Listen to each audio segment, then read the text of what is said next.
Hi, what's up guys, and welcome to another edition of Spiritual Encounters.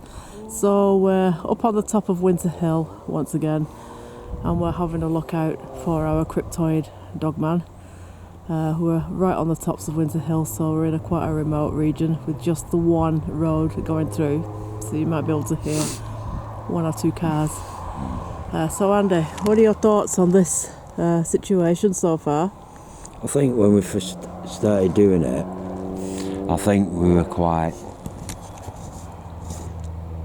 very serious, were we? No. To be frankly honest with you, we were, and it was more of a, I don't know, it was more of something, just doing something a bit different, wasn't it? But I think since hearing that incident at Sockles, it's changed, and then when we've been looking, especially Mick McLaren and the Winter Hill investigation team, and seeing the interviews they've done with people who've seen things and witnessed things in the area, and hearing it from them people who don't want to be identified and stuff like that, and things that the videos that he shot and stuff like that, your whole attitude changes towards it. And I think the last time we came here, we weren't, we were serious about it, but it was more, but this time it's we like, come here, we was following up on a sighting of a lady, because I came up walking during the day, and I got talking to a lady about it, and she was the one who said she'd seen it crossing down this path here, and it ran very quickly, and it looked like it was on two legs, and she was pretty freaked out. And I come home and told you, and then we was kind of like laughing and having a laugh about it, and like we're wolves and all this, and we did come up and do a shoot here called Critter Woods, and we did have a bit of a laugh because you was banging the stick against the tree and all the birds flew out. We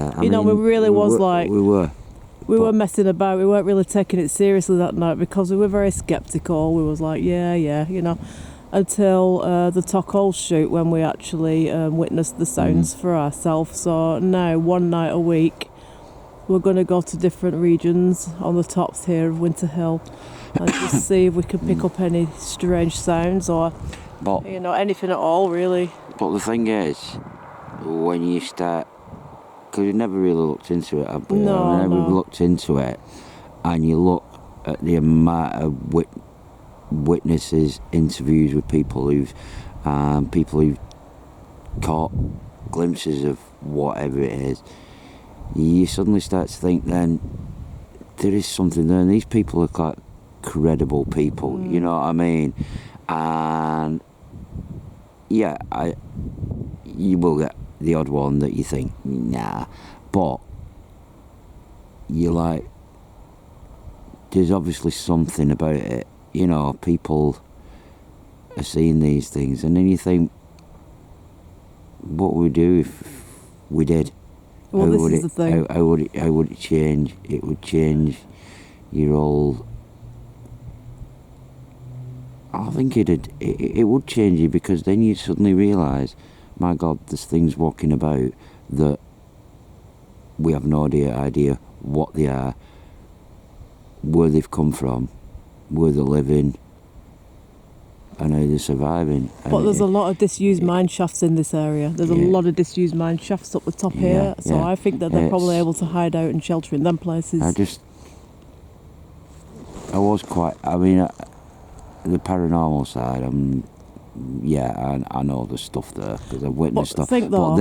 But this, I was very, very sceptical of. You know, when you said paranormal, and first we were like, it's all cryptoid and stuff, but remember, we was doing something with the Ouija board that night, and it makes you wonder, is that not something that can bring it forth? Because we were open air doing Ouija board that night, and it is something to throw into the mix, really. And has it been brought forward, attracted by what we were doing, like with that, or was it just a chance encounter that it was along that particular area that night?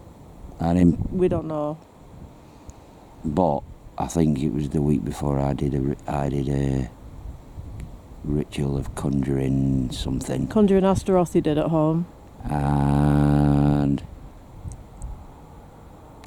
I don't know, maybe try that again and see what, maybe I'll going to try something like that again Yeah. at some time and see whether I get the same thing happening. But what made Incident Tockles even better was I think the week after, Mick McLaren said when he emailed us, he said he'd been up there camping, I think it was the week after, and he'd heard very similar noises, but he seemed to think it sounded like two animals fighting. But he heard the same thing in the same area.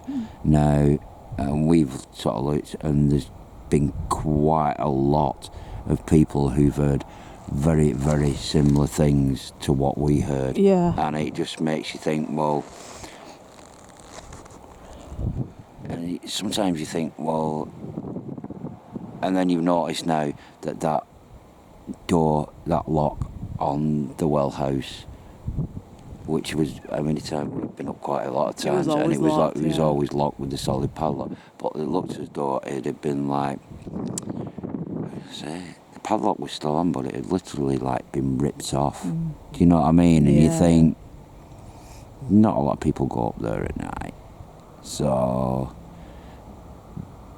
But it makes you wonder. And the one thing I didn't really look out for in there at the time, when we were in there, was footprints. I didn't. But don't forget though, on one of Mick McLaren's Winter Hill footage, when he was with his Mrs. Caroline, they actually filmed an unusual paw print on the windowsill outside of that haunted well one time before we went up there. So. Is it something? What was that? Do they linger around there? Is this like the sort of home, the territory? Yeah, because when we've gone back and looked at that film, I swear that barking sounded like it was behind me. And I came out and I looked up, but when I hear it now, it's like echoing in the well house as though it was behind. Maybe it wanted to come back into the well house and we were there to stop it. You know, and it was quite. The more I listen to it, the more I'm like, what the hell was that? Yeah, definitely. It's really freaky. For those guys who haven't seen it yet, it's a 6-minute video called Shocking Noises. And you can listen to the footage that we picked up, Andy picked up the sounds of what we think is dogman barking and shrieking. Yeah.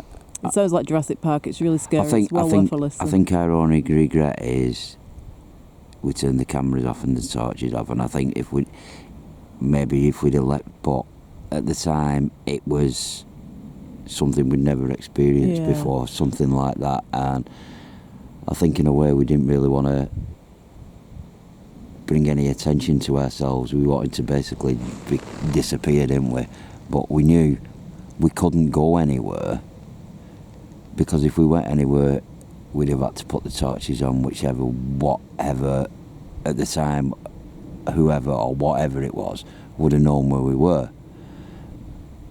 And to get back to where we wanted to, back to the car, to get away, we'd have had to go towards what it was. So we sort of basically just hung around there in the dark, didn't we, trying to we did. be inconspicuous. But that went on for at least 20-25 minutes after we'd stopped the camera, so it would have been a good half an hour.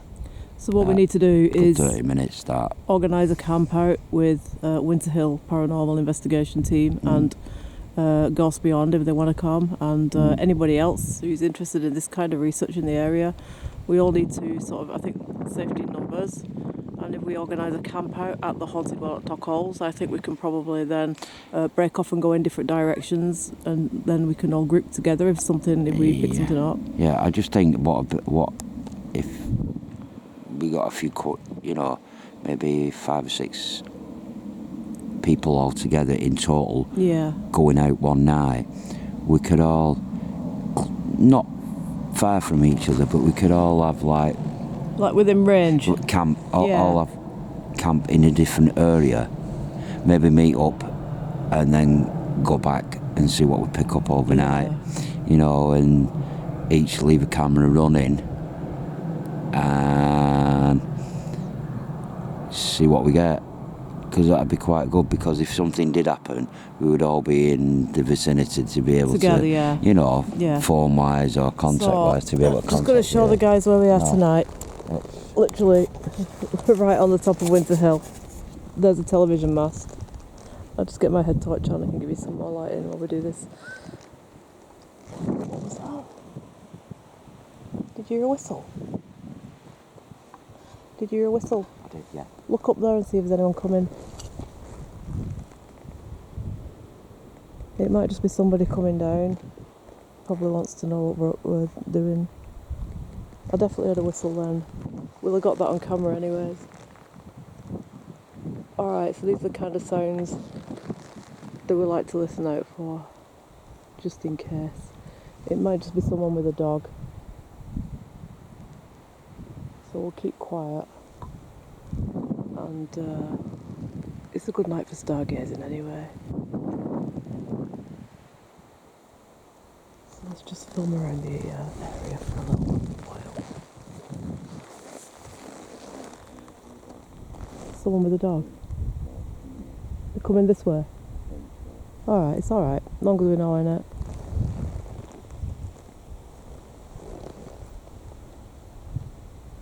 Thank God for that. Sometimes when you hear things like that you just wonder what the hell. What if it's someone coming that's alright? Can you see any torchlights?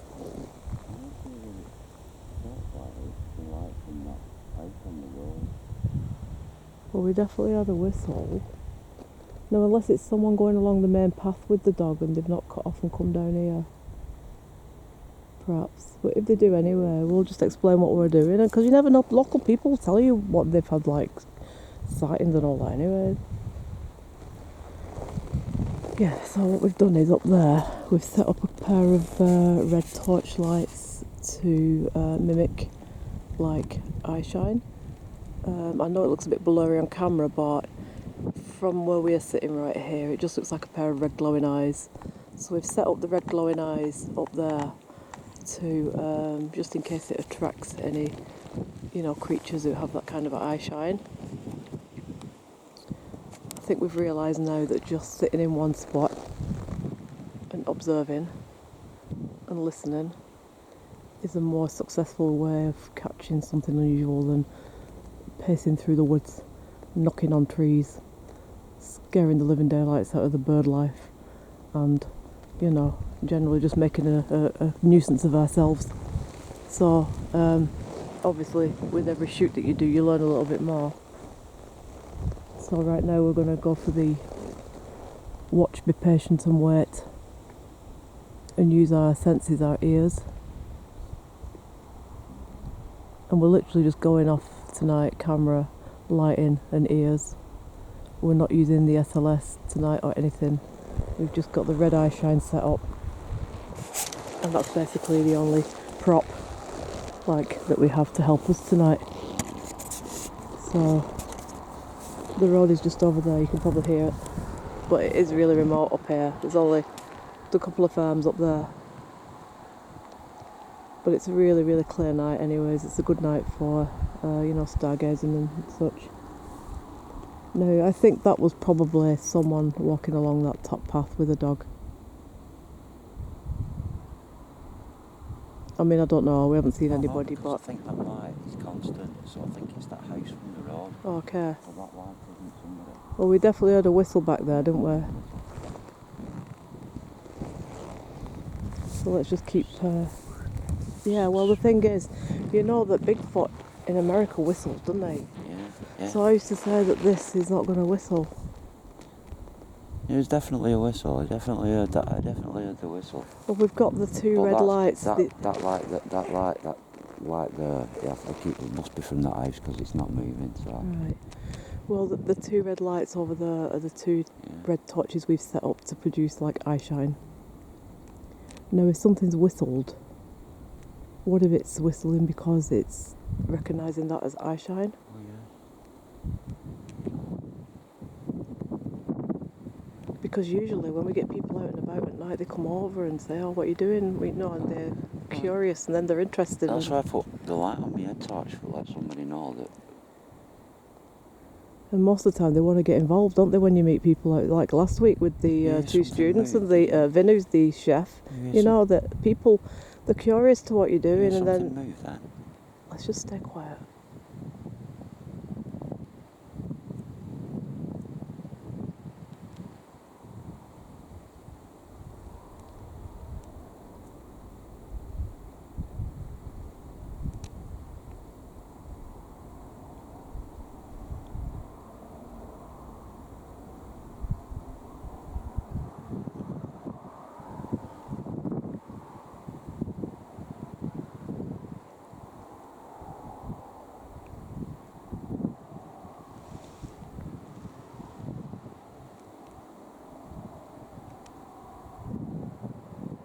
It's just strange out.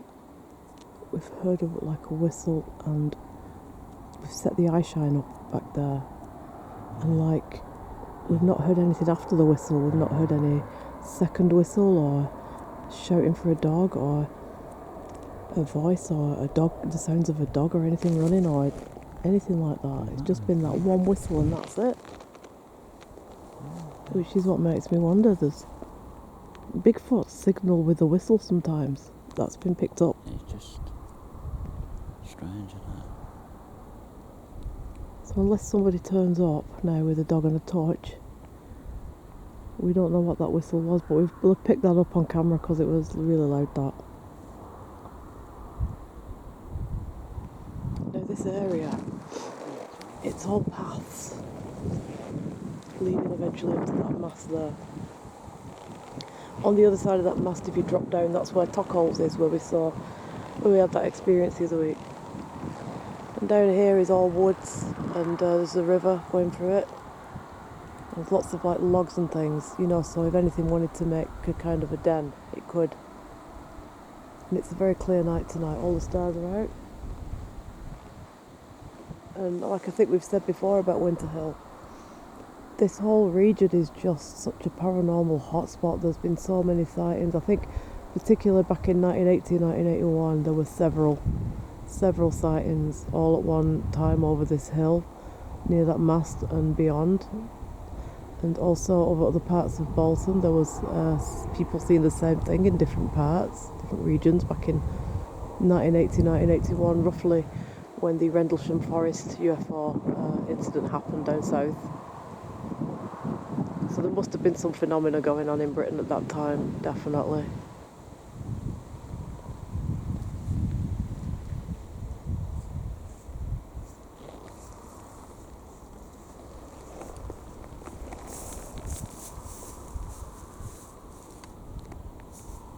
You haven't seen anybody walking up on deer or anything, no? It was strange. We just got the one whistle. Can you see anything? Farm. Yeah, there's a couple of farms and houses dotted distantly from one another. They're not like close together. I mean, that sounded like someone whistling for a dog, but we haven't seen anybody anyway. That's the kind of whistle you give for a dog, isn't it? But you normally follow it with like a voice, you know, shouting.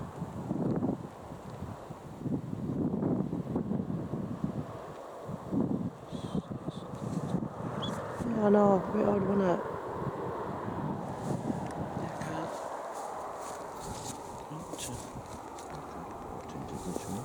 No, keep our eyes open anyway. So the eye shine's back there, set up, in the hope of attracting something that might think it's eye shine and come forward. I'm not just saying this. Go on. Why? What have you seen? Whereabouts? Do you want to take the camera and zoom in on it yourself? Because don't forget the mast is lit up there as well. Yeah, no, there's trees here. Okay.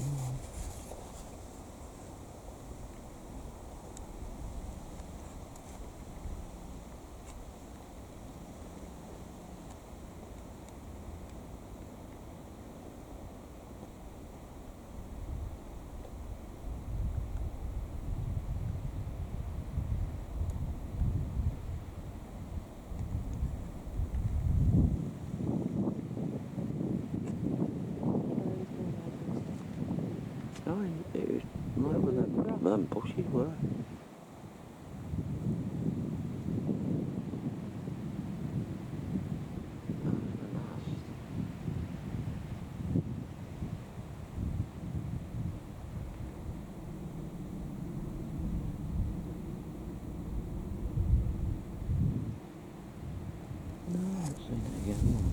Really? What did you see? Looked like a Red eyes.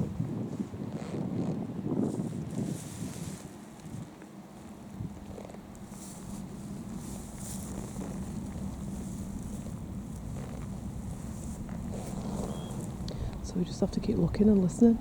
Well, there's a white light behind it. There is like a house up there somewhere. What? See where I'm shining there? You've got them 2 trees there. Yeah, there is a house I think there. It's sort of that area. Aye. So is that moving, that white light, like a torch coming?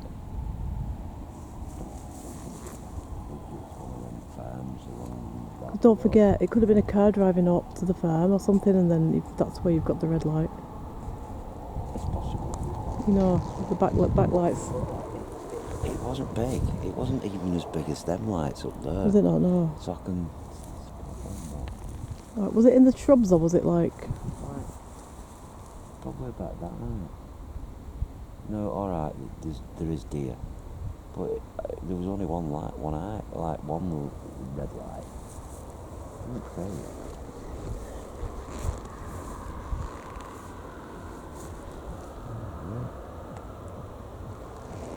Wherever it is, it's gone. Yeah. But that It whistle... was very quiet, I didn't hear anything, so... Yeah. All we can do is watch and wait and listen and film.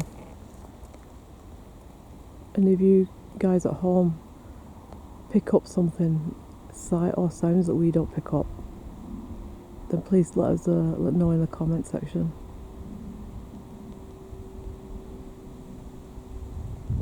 But the thing is, what if there's like a family of these dogman creatures? Because there was 2 definitely that night. So how many? We don't know how many. Call into each other, and that's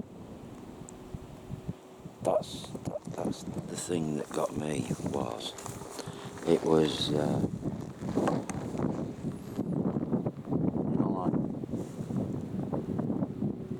a stray dog. You hear that whistle again? I heard like a call in the background. I don't know. It did sound like a person's voice, but it's hard to say, and it was distant. It was over that way. See? Don't forget you get wild birds up here. Thing is, if you get people wild camping, you would imagine there would be some sort of light, wouldn't you? Well, yeah, if people are wild camping, yeah, but people wild camp down there by the stream. If they're going to wild camp. And it's like, I've just missed a fucking thought now. What was I saying? Yeah, like I was saying about that incident we had. If it was a stray dog, right,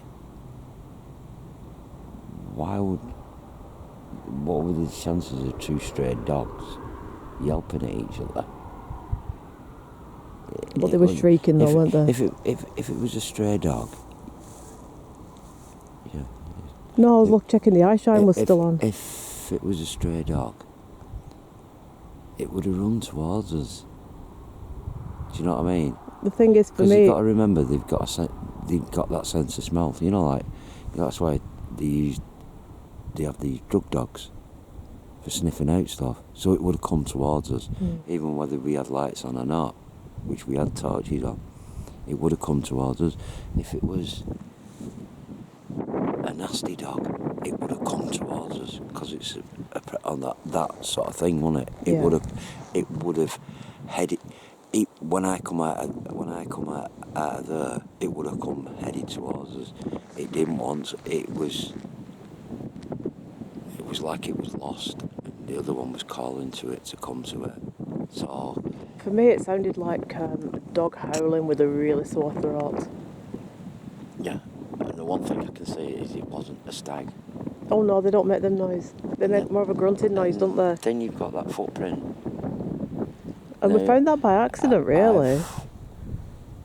We weren't looking, really. We was just kind of... There's not one person who has seen that or looked at that has gone, oh, that's a dog. I think we were meant to find Loads of people have been trying to look up what it was, and somebody said to me, Steve at work said to me, the only thing that it came, he'd got up on his foot, I googled it and all that lot about footprints, and he was having a look, and he said the only thing that was anywhere near it, he said that resembled anything near that size was a tiger, which... So the only thing it could be is the black panther that's seen up here and other areas. Yeah.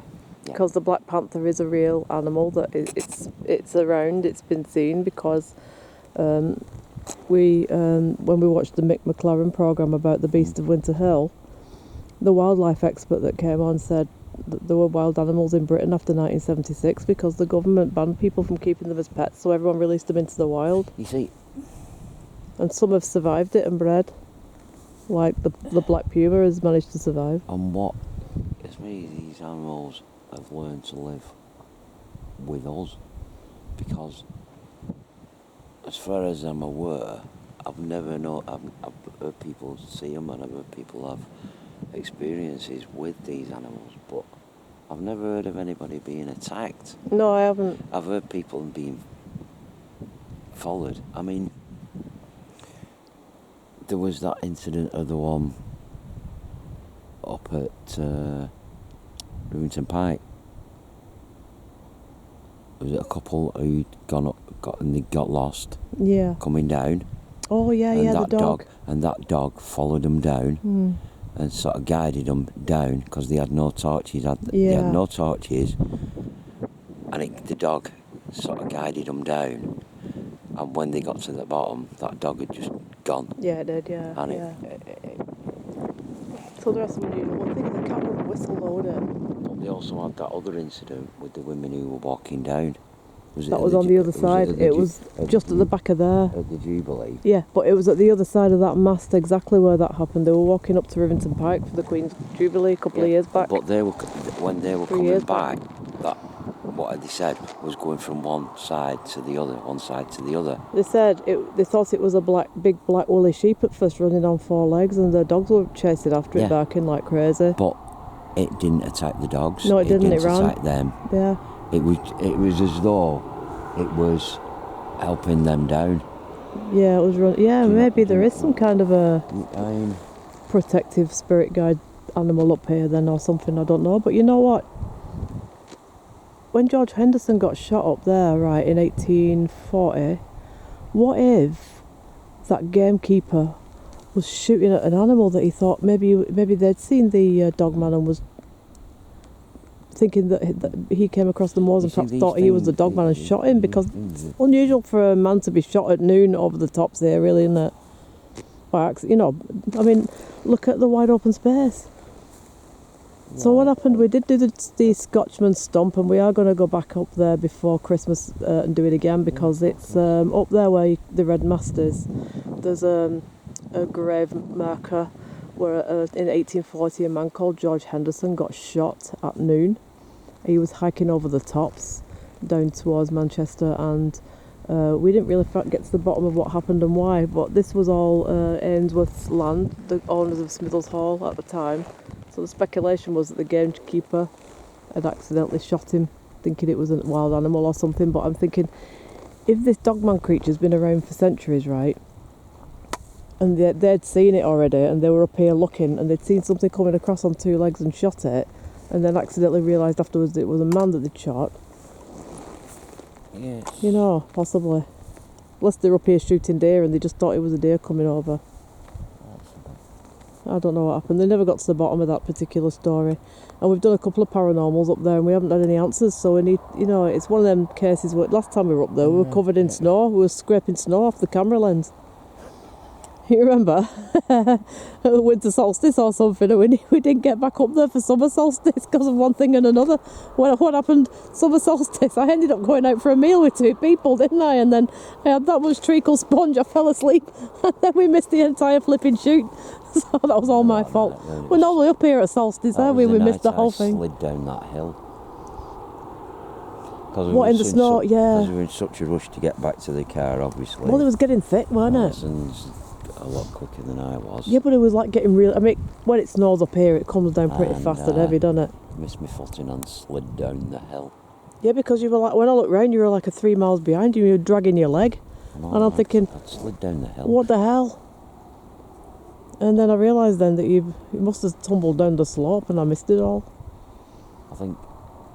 So if anybody wants to laugh, it's the Scotchman's stump, and it's in the snow, and we're literally scraping the flipping snow out of the lens, aren't we? It was all right when we went up. Yeah, but it's perfect for footprints. Think about it. If it's fresh snow. Well, there was, because there was them foxes. We saw them footprints, but and anybody who likes to do deer tracking and all that, but it's, if we were to find footprints, freshly covered snow would be the best place for it, wouldn't it? You can't hide them footprints. No, you can't. It's a perfect night for stars, isn't it, tonight? Oh no, I'm gonna get a crick in my neck. Well, you lie on the bench. That's the best way to stargaze. Lie flat on the bench and you're looking up at the stars then. You see, we need a camera with a telescopic lens, because last time we were doing this at Canterbury, we couldn't show anybody what we were seeing. I know, but I remember that. I was flashing that, and then that thing was moving, and then I suddenly thought, what if that thing comes down now? But do you remember in the morning what the guy said to us in the woods? He said He'd seen the same thing. But what was funny with that was, that morning, I'd heard a lot of bangs, and I thought, oh, it must be something to do with fire. Anyway, the woman who owned the place said, oh, it's the army base. They're doing like, they do manoeuvres and stuff like that. She said they're doing explosions. They told people about it. But it just makes you think that thing that was moving, army base. Yeah, you never know what's man-made, do you? They're not going to tell us, are they? That morning they've been doing explosions. Well, this is the thing. They don't tell you everything that's going on. No government in the world does. And how many UFO sightings have they had over army bases, especially army bases that have nuclear weapons? There's been loads, Russia and America especially. That even here too, because the Rendlesham Forest incident, that started with it hovering over a nuclear bunker there, didn't it? Yeah, that's the one where it disabled all. What, did you hear something? I don't know stuff, mate, but you've got to remember sometimes there will be animals and deer. The woods and stuff like that. You've got to remember that. Just film around and see if anything unusual comes through the bushes and rabbits and things like that, and you've got to remember that. So everything you hear isn't. No, there is a lot of deer up in these parts, anyways. Yeah. But they might just be curious. But yeah, I mean, you had them where they just literally just disabled, and the people are saying all these things are going off, that they're in position to set these things off for to be used, and there's nothing we can do. We've tried everything. We've tried stopping them, and then suddenly everything goes back to normal. Yeah. But it's like we can't do anything. They're ready for firing, and there's nothing we can do. And it's like as if to say, well, you don't know what you're messing with. This is what we can do if we wanted to. We're just letting you know that we can do this. The thing is, but it's like that's what makes me think that they use that as a sort of power thing. If they wanted to invade Earth, they'd have done it by now. If they'd have wanted to destroy Earth, they'd have done it by now. Yeah. So they're not here for that. And people say, oh, well, for all these people who, there's people who live in, I don't mean any disrespect, but they live in an isolated world. They believe the world is what they see. The flat Earth. Do you remember Flat Earth Man? The world is what they see, and there is nothing else out there. I mean, it's a very, to me, a very blinkered way of thinking. And I think some people, it's a fear of thinking that we aren't the only thing. We aren't the only things here. There is other things out there. Do you know what makes me laugh the most? When you get people saying, I'm bored. It's like, how the hell can you live on this planet and possibly ever be bored? If you're bored, you're a boring person. That's my theory on that. I'm bored. How the hell can you possibly be bored? Do something. Find something interesting to do, for Christ's sake. Live. Isn't it right though? But I look at it. I'm bored. Find something to do. I may never, ever, in the whole of my life, ever see a UFO. Yeah. But I'm going to have a damn good one. Well, I told you about that thing I saw that day when... on the way down to Bloodstock that day. In fact, I've never told this story. Do you want to do the story? Yeah. I'll just sit here and switch my torch off because I didn't really tell people this story. In fact, I've told very few people this story because I think it's one of them things that you want people to believe you saw. I'd never seen a UFO, and I always believe people that did tell me that they'd seen them because, you know, I wouldn't like to see something and then have people not believe that I'd seen it. And obviously you're out and you're looking and you hope you do see something eventually, and then when you do see something unusual in the sky, you're not prepared for it. And what happened, it was not last August, a couple of Augusts ago, it was the hottest Friday afternoon ever. We were going to Bloodstock that evening, and I was driving along a busy road with traffic back to back, and everything was stopped, and it's like, you know, the roadworks on, and it was just everyone's windows were down and everyone was getting frustrated, and it was like, oh.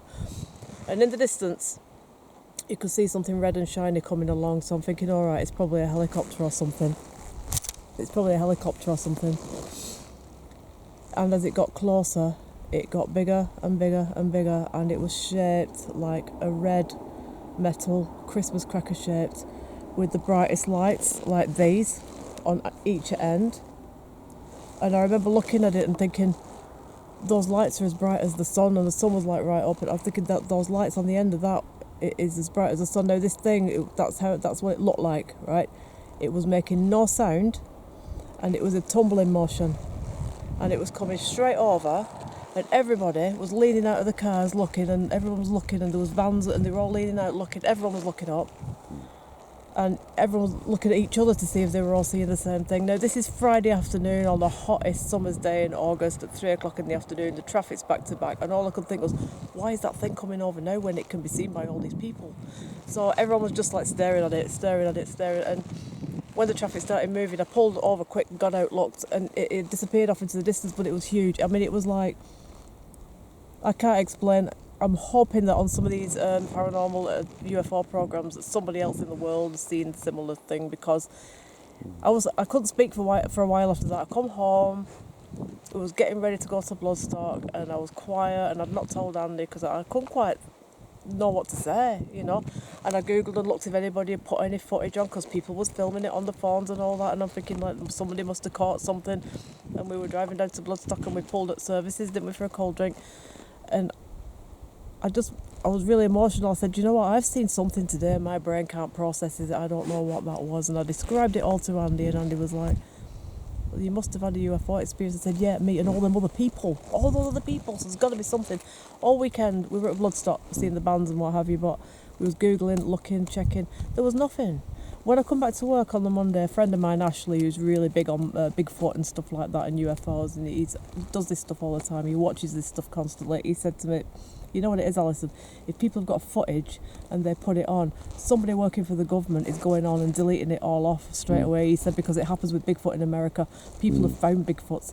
People have got really good images of Bigfoots, but someone working for the government is going on and deleting it all off straight away off YouTube so no one can see it. So that's the only explanation. And all those people, I don't know who any of them were. They were driving this way and that. They were going on their own. You know, I don't know. I would like to see one person. And if there is anybody watching this who did see that day a couple of years ago in August, I'd love them to come forward and say so, because I'm not, I mean, you come out at night looking, hoping to see a UFO. You don't think you're going to see one at 3 o'clock on a Friday afternoon. No, you don't. In tons of traffic on the hottest day ever. And I don't really talk about it much with anybody unless they're real big believers in UFOs. And I've never talked about it on YouTube because we haven't got round to that yet. But I don't know. Going back to that, seriously, I don't know what that was. You were saying about people filming it. Yeah. And the government deleting it. If you remember, because you were looking everywhere to find anything about this. Yeah, well. Remember, you'd gone on YouTube to look to see if anybody fits it. Yeah. And remember, you clicked on something, and it came up. You were trying to access something site.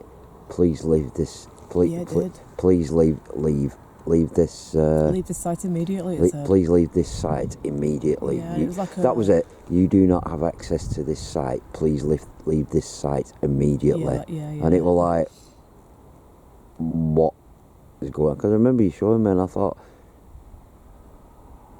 if you go onto somebody's channel and it's one of them video where you have to have membership for, it just tells you, and it doesn't tell you leave. You just don't get anywhere. You just leave it. But it says you do not have something to this site. You're trying to access something site. Please leave. Yeah, it did. Yeah, so I don't know. I'll take that back. Yeah. So anyway, I just wanted to get that story out because I have never told it really on YouTube yet, and it's significant to what we're doing right now, with Dogman and stuff. But I think the thing is, because you're looking at something, you've never seen it before, your brain can't process what it is, and it leaves you feeling really confused, and it also makes you feeling a bit like frustrated and angry that your brain can't figure out what it is. But when you've never seen something, how can you figure out what it is if you've never been shown it in your life, so you've not been given a name for it? How can you possibly know? Well, do you remember? I don't know what it was we were watching. The one where it was telling you about, the 70s and people had wild animals and they'd let them out, and that's why. I think it was the one of Mick McLaren's programmes. That's why you get in I think it was. That's why you get in a lot of these Black Panthers and things like that being seen and stuff like that, because they've learned to live and they've bred and stuff like that. But if you remember somebody saying, a lot of people go, oh well, we've never found a body, we've never found this and that. The reason being, this guy was some sort of scientist, government worker, and he basically said, oh yeah, he said, people have found bodies of Black Panthers, he said, and wild animals.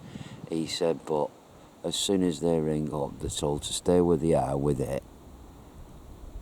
Unmarked van will turn up, put the body inside, and they turn to the people and go, you never saw this. Yeah. And if you do, we know where you are. And this is what's happening with Bigfoot sightings. Yeah, that's why, people go, people that say, oh, well, they've never found a Bigfoot body, they've never found a Bigfoot carcass or anything like that. No, because it's cleared up by the government.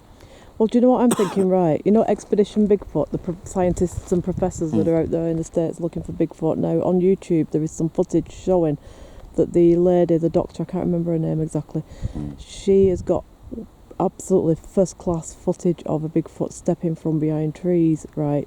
Now, they never put that on any of their programmes, but apparently on the programme, they changed it and put orbs. It changed to, we saw orbs.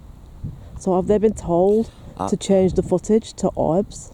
See, what I don't get is, do they really think? They might... Did you hear something then? Yeah, like I thought. I thought I heard a bit of a... It sounded like 2 knocks to me, but it weren't coming from this bench. No, I think it was from up there. Can you see any torches? No torches, there's no. Do you know what? Let's pick up the stuff and head back up anyway, because we're going to come to the end of this shoot now, but I've had an idea. The eye shine's still on up there. Yeah. I'm having a thought. Yeah. Why don't we go and do a second location on Dogman? I've got the perfect place. Go on, anyway. Right, Coal Pit Lane. We go over the stile and climb up the steps to that like big pond. It's right on the tops. It's literally up there, right on the tops. You know what I mean? Oh. Coal Pit Lane. Yeah. Walk up, climb over the stile. Where we normally go that way and head to the mast. We go that way. There's a big lake on the top, and there's fir tree. It drops down into fir trees where I think it's owned by the Water Board, United Utilities. You can't go through that bit. Where we normally go through that fence. Yeah. As though we're walking up to Winter Hill. Yeah. Turn right and go up the pond. Because the thing is, you've got them steps down. We're going on higher planes. Yeah. And I think that if we go up higher, and you've got the rest of the equipment in the car, so let's take the other stuff. That's that area. Yeah. Yeah. Do you want to go up there? Yeah, that's a good idea. That. Yeah. Yeah. I do actually fancy doing that. Yeah. Well, let's do it. So let's just finish this shoot then. You ready? I'm ready. All right. Yeah, that's a good idea. So that's what we're going to do. Go up there. We're going to go up on the tops now to a lake, which drops down, and then there's pine trees, and then eventually the road. About a mile up is Tockholes. So we're going to go up there now and do part 2. And see, we'll take the eye shine with us and we'll see if we get anything. We're determined to come home with something because there's something to catch out here. There's no doubt of it. What would you do if we went up there and then with the torches? If we disappear, you guys were the last ones to see us. So see you very soon. See you on the other side.